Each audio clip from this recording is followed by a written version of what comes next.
어느덧 아침과 저녁으로 쌀쌀하게 느껴지는 날씨가 가을이 성큼 다가온 것을 느끼게 됩니다. 아무쪼록 이런 환절기에 특별히 저희 교회에는 어르신들이 많이 계셔서 이런 환절기 기간 중에 건강에 유의하셨으면 좋겠고, 또 이 몸도 마음도 건강케 하시는 하나님 크신 은혜와 복이 풍성하게 넘쳐나게 되시기를, 또 그런 가을이 되시기를 간절히 소망해 봅니다. 더불어서 기도하기에 참 좋은 날씨죠? 네, 기도하기에 참 좋은 날씨입니다. 같이 하십니다. 가을은 기도하기에 참 좋은 때입니다. 글쎄, 하나님께서 물론 1년 사시사철 늘 우리의 기도 늘 들으시겠지만 이 가을에 유난히 잘 들으시지 않을까, 그런 생각이 들어서 아침 저녁으로 선선할 때에 기도에 힘쓰시기를 바라고, 경건의 모양만 있는 것이 아니라 경건의 내면적 능력이 있는 우리 모두가 되시기를 주의 이름으로 축복합니다. 자, 오늘은 본문의 말씀 마태복음 13장을 통해서 풍요로운 추수의 때를 위하여 라고 말씀의 제목을 삼아 보았는데, 아무쪼록 성령께서 말씀에 깨달음이 있게 되시기를 바라고, 더불어 말씀에 큰 은혜가 함께 하시는 귀한 아침 되시기를 다시 한번 주의 이름으로 축복을 드립니다. 하나님께서 창조하신 이 자연의 섭리와 이치 중에서 사람이 거역할 수 없는 것 중에 하나가 여러분 바로 세월인 것 같습니다. 특별히 세월이라고 하는 이 봄에서 여름, 또 여름에서 가을, 또 겨울로, 또 겨울에서 또다시 봄으로 이어지는 이런 순환하는 과정들을 통해서 사실은 언제 이렇게 가을이 가까이 다가왔지? 벌써 낙엽이 지는 것 같고, 또 낙엽의 색깔이 변해가는 모습을 보면서 돌아보게 되는 것은 지난 4분의 3분기 동안 나는 정말 잘 살아왔는가? 무엇보다도 난 하나님 앞에 정말 믿음을 잘 지켜왔는가? 더불어서 이제 또 얼마 안 남은 또 이 한 3개월, 4개월 정도 어떻게 좋은 마무리를 하고 또 어떻게 좋은 결실들을 맺을 것인가 라고 하는 그런 마음의 다짐, 또 신앙의 결심도 더불어서 함께 있는 때가 바로 이때가 아닌가 싶습니다. 가을이 되면 생각나는 시가 한 구절 있습니다. 김현승이라고 하는 시인이 쓴, 잘 아시는 그런 시겠지요. 가을의 기도라고 하는 시인데 이런 내용이 있습니다. 한번 보실까요? 가을에는 기도하게 하소서. 낙엽이 지는 때를 기다려 내게 주신 겸허한 모국어로 나를 채우소서. 가을에는 사랑하게 하소서. 오직 한 사람을 택하게 하소서. 가장 아름다운 열매를 위하여 이 비옥한 시간을 가꾸게 하소서. 특별히 식구 중에서도 가장 아름다운 열매를 위하여 이 비옥한 시간을 가꾸게 하소서라고 하는 귀절이 유달리 마음속에 새겨지게 되는 것 같습니다. 사랑하는 우리 성지교회 믿음의 가족 여러분, 저와 여러분들께서도 이 김현승 시인이 고백하고 있는 것처럼 내 인생의 가장 아름다운 열매를 맺기 위하여 올 가을이 그냥 쫓기면서 지나가는 가을이 아니라 또 어쩌다가 그냥 밀려서 가는 계절이 아니라 가장 비옥한 계절로 삼을 수 있도록 또 의미와 보람이 있는, 그래서 풍성한 열매가 있는 귀한 가을이 되시기를 주의 이름으로 축복합니다. 자, 오늘 말씀은 이 계절에 우리에게 어떤 은혜로 들려주시고 있는 걸까? 첫 번째는 가을에는 풍성한 영적인 열매를 맺어야 합니다. 여러분 같이 하십니다. 풍성한 영적 열매를 맺으셔야 합니다. 아멘. 뭐 가을이라고 하는 의미는 여러분 열매하고 떨어뜨릴래야 떨어질 수가 없어요. 추석 명절을 맞이해서 저도 잠깐 하루 처갓집을 좀 다녀오게 되었는데 뉴스를 보니까 차가 얼마나 많이 막힌다고 그러는지, 그래서 일부러 고속도로를 피해서 일반 국도로 돌아서 이렇게 왔습니다. 그런데 국도로 오니까 차가 천천히, 근데 정말 좋더라고요. 길가에 코스모스가 활짝 피었습니다. 근데 이상하죠? 그 코스모스를 보는데 어릴 때 생각이 이렇게 떠오르는데, 그 코스모스 길 이렇게 지나가면서 그 코스모스 잎을 이렇게 따가지고 한 입 가위바위보 하면서 떨구기도 하고, 또 그 코스모스 꽃잎을 공중에 이렇게 던지면은 팡그르 돌면서 땅에 떨어지기도 하고, 그러면서 불렀던 노래들, 뭐 코스모스 한들 그런 노래도 막 떠오르기도 하고, 그래 하늘을 이렇게 보니까 말 그대로 새 털구름이 이렇게 마치 새의 깃털처럼 이렇게 흐드러지게 있는 그 구름이 굉장히 높이 아주 청명하게 말 그대로 가을 하늘이 높고,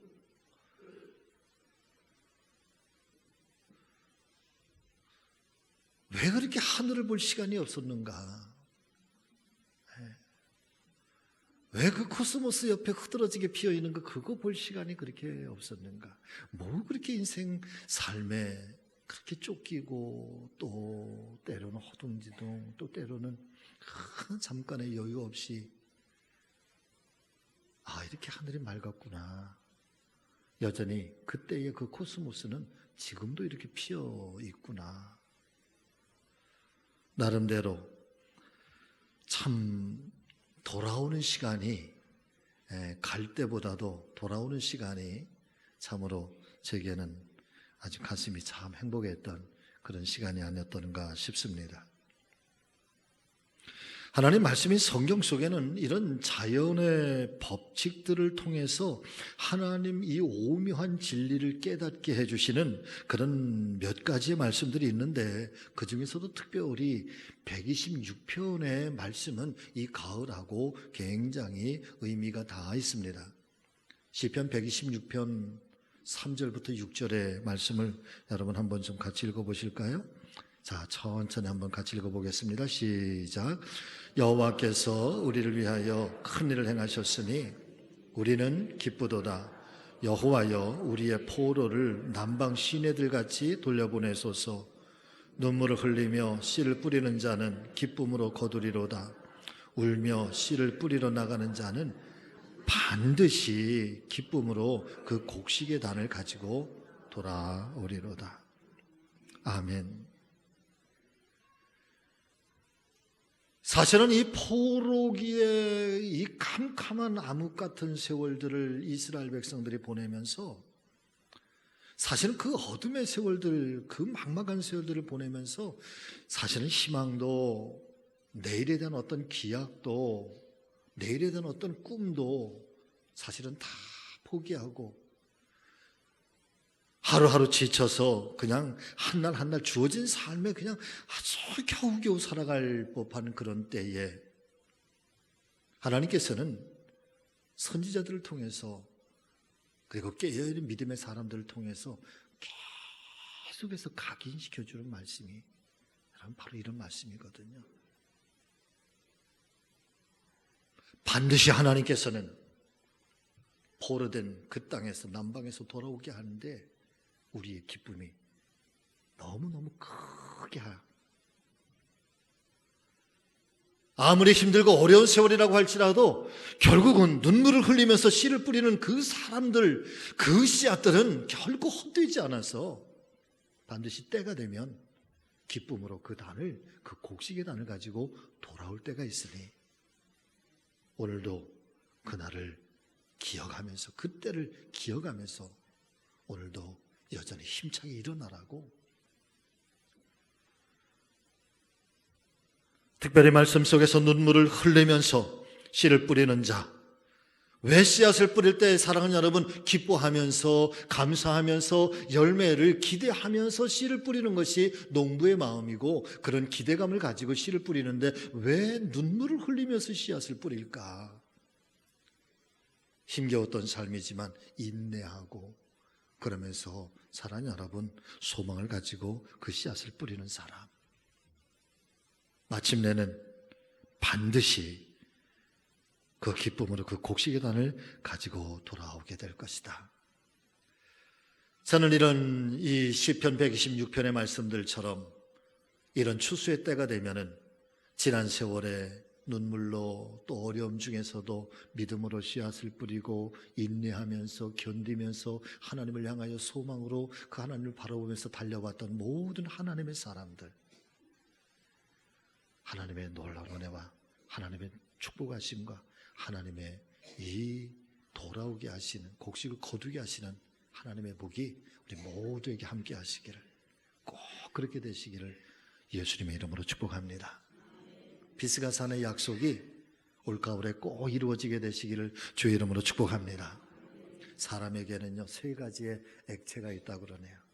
첫 번째 액체는 땀인데, 이 땀은 성실 또 노력, 그런 결실의 의미를 가지고 있고, 두 번째는 눈물이라고 하는 것인데, 이 눈물은 희생과 정성의 의미를 담고 있고, 세 번째 액체는 여러분 피가 우리에서 흘러나오는데 이 피는 생명이라고 하는 결실의 의미를 담고 있다고 합니다. 그 중에서도 특별히 이 두 번째 눈물이라고 하는 것을 혹자는 하나님께서 인간에게 주신 최고의 선물이다. 여러분 같이 해보실까요? 눈물은 하나님께서 사람에게 주신 최고의 선물이다. 여러분 그렇게 이야기를 하네.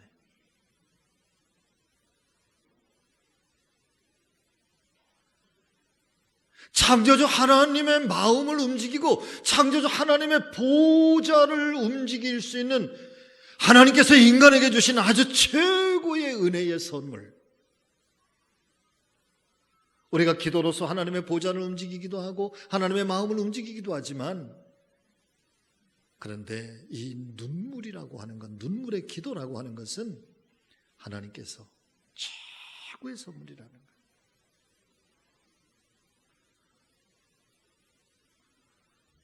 시편 126편의 말씀이 약속하고 있는 것처럼 눈물을 흘리면서 씨를 뿌리는 자는 기쁨으로 그 열매를 거두게 될 것이며 반드시 기쁨으로 그 곡식단을 거두게 될 것이라고 약속하셨으니, 주님께서 피로 값주시고 세워주신 우리 교회와 그리고 사랑하는 우리 성지의 모든 가족들을 위하여, 또 나의 가족들을 위해서 눈물로 또 기도로 씨앗을 뿌리심으로 반드시 축복의 열매를 풍성하게 거두시는 복된 성도님들, 또 복된 가정들, 또 우리 교회 될 줄로 저는 믿습니다. 그러게 되시기를 주의 이름으로 축복합니다.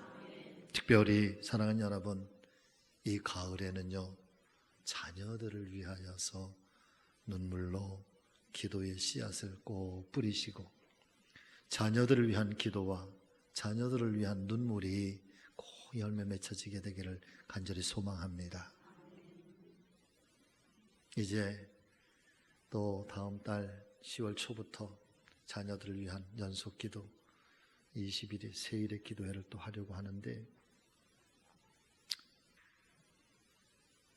그런 것 같아요. 자녀들을 위해서 줄 수 있는 최고의 좋은 선물은 결국은 아버지의 축복과 어머니의 기도인 것 같아요.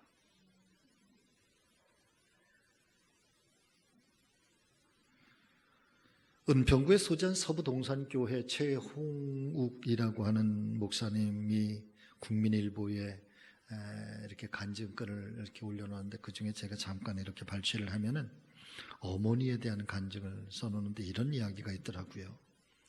나의 기억에 나의 어머니는 참 많이 아프셨습니다. 언제나 아프셨습니다. 너무나도 가난한 삶 속에서도 우리 네 남매를 홀로 키우시느라 어머니는 늘 아프셨습니다. 그런데 나의 어머니는 그렇게 가난하고 힘든 생활 중에서도 네 남매에게 믿음으로 살아가라고, 올곧게 살아가라고 늘 권면하셨는데, 어느 날 아이들과 노느라 그만 밤늦은 시간에 집에 들어가게 되었습니다. 그날 어머니에게 실컷 매를 맞았습니다. 울다가 지쳐서 잠들어 버렸는데 내 이맛자락에서 훌쩍거리며 기도하시는 어머니의 기도의 소리가 들려옵니다. 하나님, 이 아들은 내 아들이 아니라 하나님의 아들이잖아요. 하나님을 위한 길이 아니면 가지 않게 해주세요.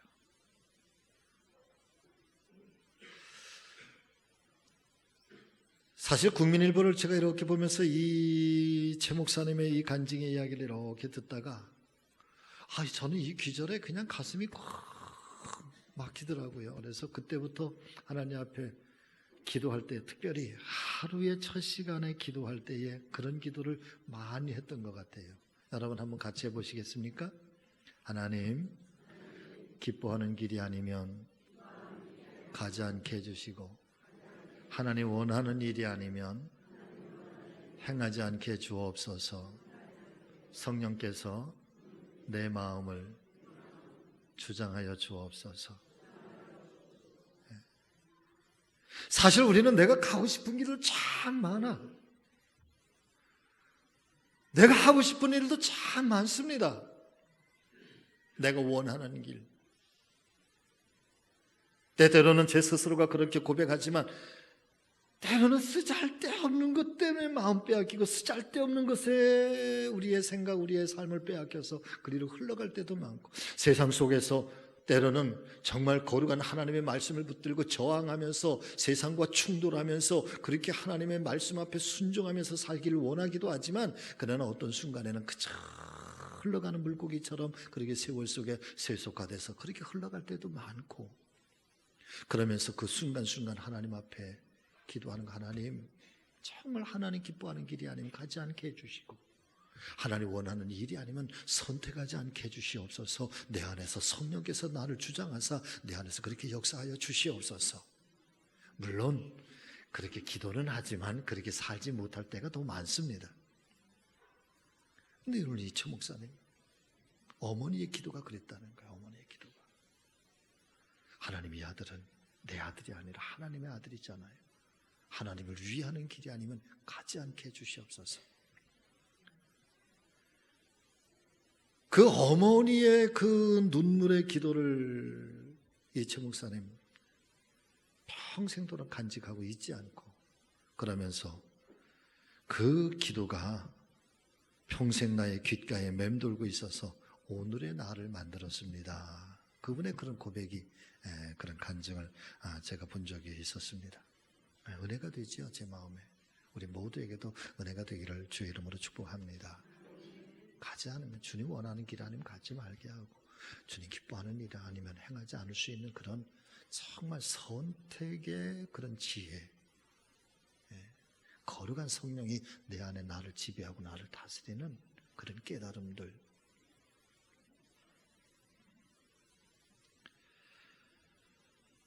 특별히 사랑하는 자녀들을 위해서 그렇게 눈물로 기도하는 모든 어머니들의 그런 간절한 기도와 모든 아버지들의 간절한 소원들이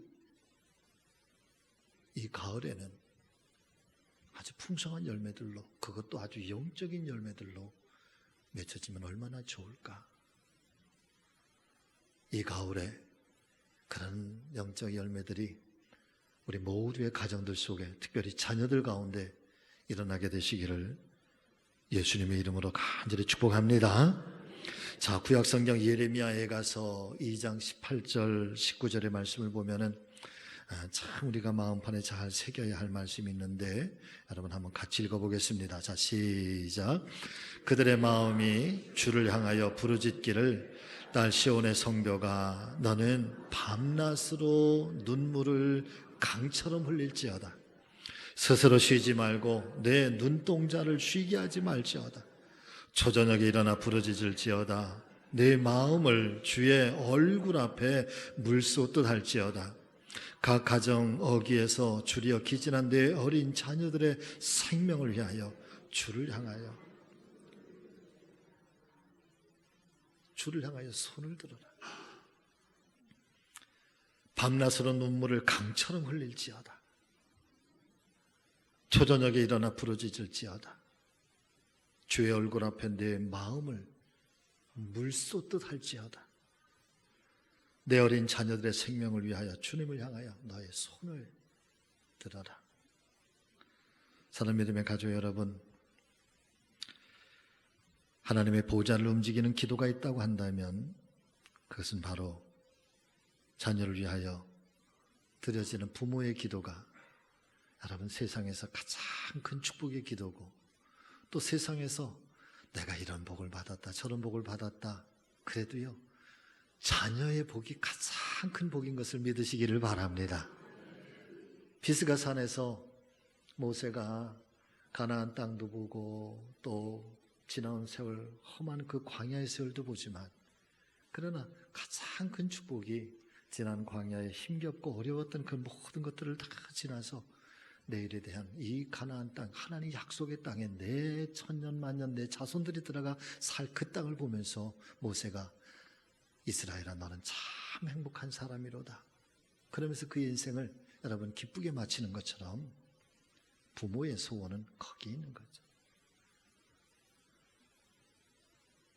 자녀들을 잘되게 하시는 하나님의 놀라운 은혜, 복되게 하시는 하나님의 축복, 영적인 열매가 있다면 올 가을에 또 우리가 영적인 씨앗을 뿌려야 할 것이 있다고 한다면 우리의 믿음 또 우리의 눈물의 기도가, 그에게 자녀들을 위한 기도가 그에게 뿌려지기를 바라고 거두어지는 축복의 가정들이 다 되시기를 예수님의 이름으로 축복합니다. 자, 두 번째는 자 같이 하십니다. 추수 때에는 알곡과 가라지가 구분될 것입니다. 자, 사랑하는 여러분, 오늘 말씀을 물론 이 말씀은 여러 각도에서 이 말씀을 우리는 바라보게 되고 말씀도 듣게 되고 해석도 가능한데, 자 그런데 오늘 말씀을 여러분 잘 묵상해 보시기를 바랍니다. 왜 예수님께서는 가라지를 금방 뽑자 하지 아니하시고 추수할 때까지 알곡과 함께 그냥 두어라, 왜 공존하게 하시는 걸까? 28절부터 30절의 말씀인데 제가 읽어드릴 테니까 여러분 한번 천천히 마음판에 잘 새겨보세요. 주인이 이르되 원수가 이렇게 하였구나. 종들이 말합니다. 그러면 우리가 가서 이 가라지 이것을 뽑기를 원하십니까? 주인이 이르되 가만두라. 가라지를 뽑다가 혹여 곡식까지 뽑을까 내가 염려가 된다. 둘 다 추수 때까지 함께 자라게 두라. 그리고 추수 때가 되면 내가 추수꾼들에게 말하기를 가라지기를 먼저 거두어 불사르게 단으로 묶고 곡식을 모아서 내 곡간에 넣으라 하리라.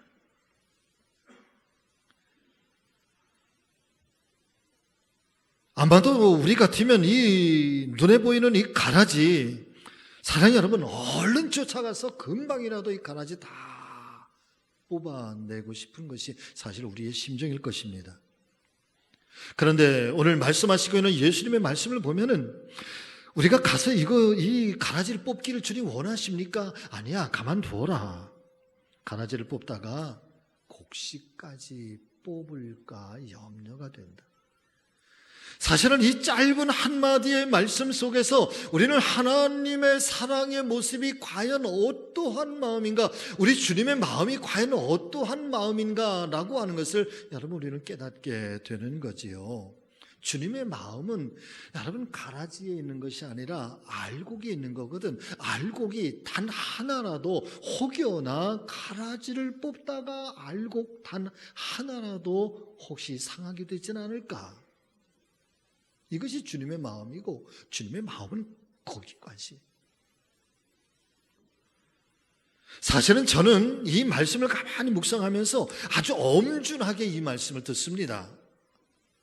사랑하는 여러분, 알곡도 자라지만 가라지도 자랍니다.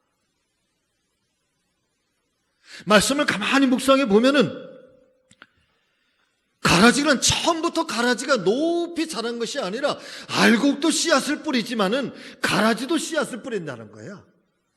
가라지도 씨앗이라는.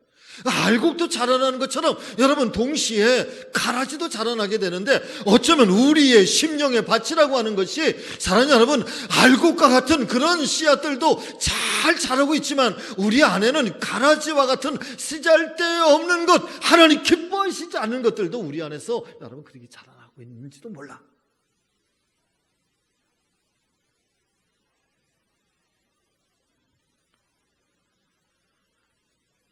알곡이 다르고 가라지가 다른 것이 아니라 여러분 이 하나의 마음밭에, 마음의 심령의 밭에 이 알곡과 가라지는 우리 안에 동시에 존재하고 있다.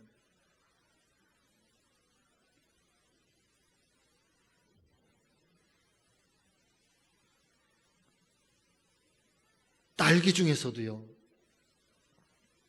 딸기와 비슷한데 뱀 딸기가 있더라고요. 개미 딸기라고도 불리워지더라고요. 살구가 있는데 살구 중에서도 무슨 살구? 발음을 잘 하셔야 돼. 복숭아 중에 복숭아도 있는데요. 근데 꼭 그런 놈들 앞에는 왜 개자를 붙이는지 몰라? 새끼 중에서도 뭐가 있는데?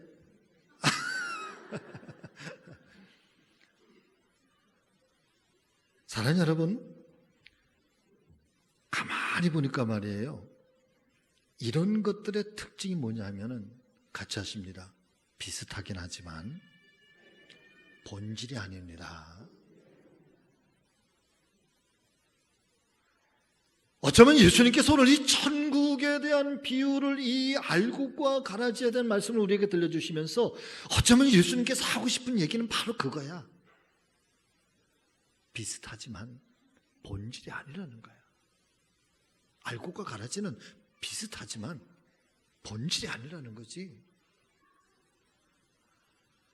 사랑 믿음의 가족 여러분, 저와 여러분들이요, 오늘도 예수 그리스도를 따르고 이 말씀을 붙들고 신앙생활을 해가면서 사실은 본질이 아닌데 본질인 것처럼 따라가는 이 가라지와 같은 신앙, 가라지와 같은 신앙생활을 할 때가 우리에게 있다 없다?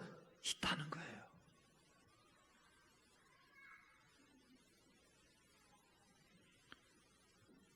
알곡처럼 보이지만 실상은 가라지와 같은 것들에 우리의 신앙의 무게중심을 거기에 두고 있는 것은 아닐까? 자, 특별히 오늘 말씀 속에서 우리가 믿음으로 들어야 할 아주 귀한 말씀이 있는데, 이 마태복음 13장 25절의 말씀, 자 여러분 한번 잘 보세요. 같이 읽습니다. 시작. 사람들이 잘 때에 그 원수가 와서 곡식 가운데 가라지도 덧뿌리고 갔더니 싹이 나고 결실할 때에 가라지도 보이거늘 집주인의 종들이 와서 말하되 주여 밭에 좋은 씨를 뿌리지 아니하였나이까? 그런데 이 가라지가 어디서 생겼나이까? 어디서 생겼습니까? 원수가 와서 곡식 가운데 뿌려놔서 생겼습니다. 그런데 언제 원수들이 와서 그것을 뿌렸습니까? 잘 때라는 거예요. 잘 때에.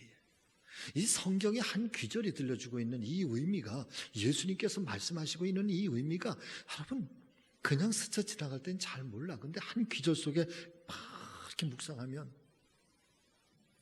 사람들이 잘 때,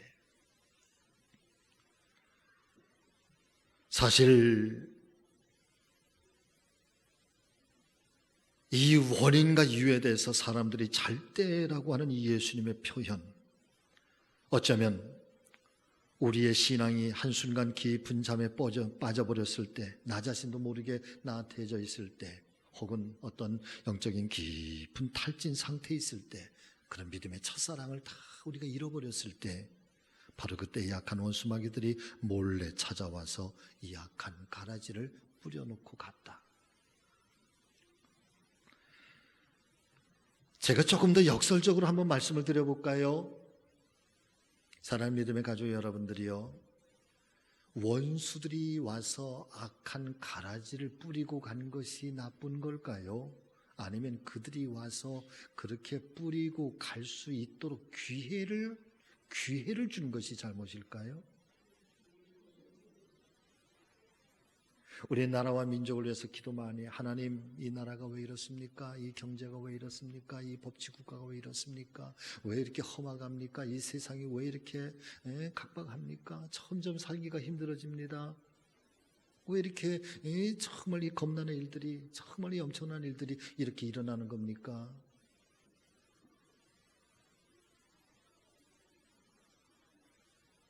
아니, 반대로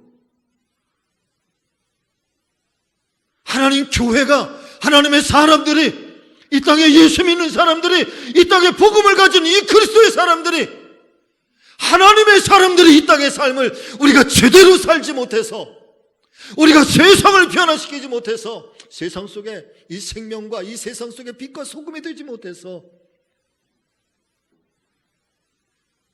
세상이 이렇게 냉랭해지기 시작하고 세상이 이렇게 힘겹고 어려운 세상이 되었습니다. 하나님, 우리의 부끄러움을 용서하여 주시옵소서. 이게 사람들이 잘 때에, 그리고 원수들이 잘 때에 와서 가라지에 씨앗들을 뿌리고 갔구나.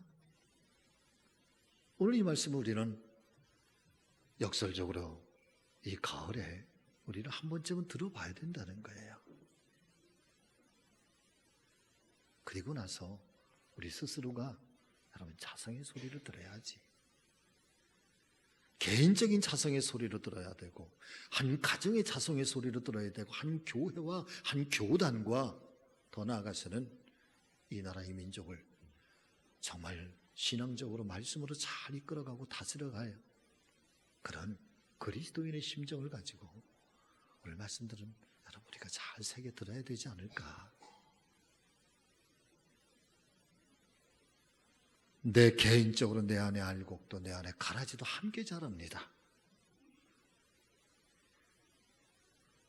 알곡이 다치지 않도록 내 가라지가 너무 풍성해지지 않기를. 사랑하는 여러분, 이 가을에 깊은 잠에서 깨어나는 우리 모두가 되기를 주의 이름으로 축복합니다. 예수님 말씀하셨습니다. 마태복음 26장 42절 말씀해 보니까 시험에 들지 않게 깨어 기도하라. 마음에는 원이로되 육신이 약하도다. 할렐루야. 가을에 찬바람이 불면 금방 감기가 오는 것처럼 사랑하는 여러분, 왜 그럴까? 찬바람이 오니까, 몸이 연약하니까, 우리의 믿음이 잠들고 우리의 믿음이 연약하면 여러분 시험도 쉽게 오고요, 그 시험 앞에 여지없이 무너지고요, 그 시험 앞에 우리가 포기하고 실망하고 낙심하는 게 얼마나 많은지 몰라. 그러나 깨어있어 기도하고 시험에 들지 않게, 그러면 찬바람이 와도 강건한 거지.